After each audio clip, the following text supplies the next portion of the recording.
খালিতে সুজিত বসু, পার্থ ভৌমিক তারা সন্দেশখালিতে ইতিমধ্যেই তারা ধামাখালি পৌঁছে গিয়েছেন। জিয়াউল, তোমার থেকে একটু জানতে চাইবো তারা কোন কোন জায়গা ঘুরে দেখবেন? তো মূলত সন্দেশখালী যে দ্বীপটি সব থেকে বেশি কি সন্ত্রাসের অভিযোগ বিভিন্ন সময় উঠেছে, সেখানেই মহিলারা বিভিন্ন সময় রাস্তায় বেরিয়েছেন ঝাঁটা লাঠি নিয়ে। তাদের অভিযোগ যে দীর্ঘদিন ধরে জমি নোনা জল আর কৃষি জমিতে নোনা জল ঢোকানো হয়েছে, জমি কেড়ে নেওয়া হয়েছে। বিস্তার অভিযোগ লস্করপাড়া, পাত্রপাড়া সহ একাধিক পাড়া রয়েছে সেখানেই। কিন্তু সেখানেই মূলত আজকের সেখানেই যাবেন, অর্থাৎ এই মুহূর্তে ধামাখালীতে পৌঁছালেন মন্ত্রী পার্থ ভৌমিক এবং সুজিত বসু।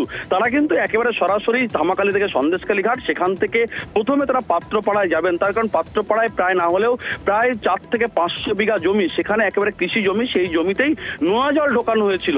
এই যে কতটা সত্য, অর্থাৎ এর আগেও কিন্তু আমরা দেখেছিলাম এই ধরনের অভিযোগ জানতেই পার্থ ভৌমিক তার এই যে সন্দেশখালী ব্লক 2 এর যে একজন অষ্টমী সর্দার, তিনি হচ্ছে অঞ্চল এখানকার পঞ্চায়েত সমিতির সদস্য, তাকে পাঠিয়েছিলেন, তার নির্দেশেই এলাকায় গেছিলেন। কিন্তু এলাকার মানুষের এতটাই ক্ষোভ ছিল, তাকে শেষ পর্যন্ত পুলিশ সেখান থেকে বার করে নিতে বাধ্য হয়। বলে তাকে যে অভিযোগ, সেই অভিযোগগুলো কিন্তু বিস্তার, কেন এতদিন অভিযোগ করতে, কেন এতদিন আপনারা আসেননি, এখন কেন এলেন? ফলে তারা কিন্তু বারবার অভিযোগ করছিল সরাসরি মুখ্যমন্ত্রী আমাদের জায়গায় আসুক, এখানে আসুক, তারা অভিযোগ আমরা তাদের কাছেই করব।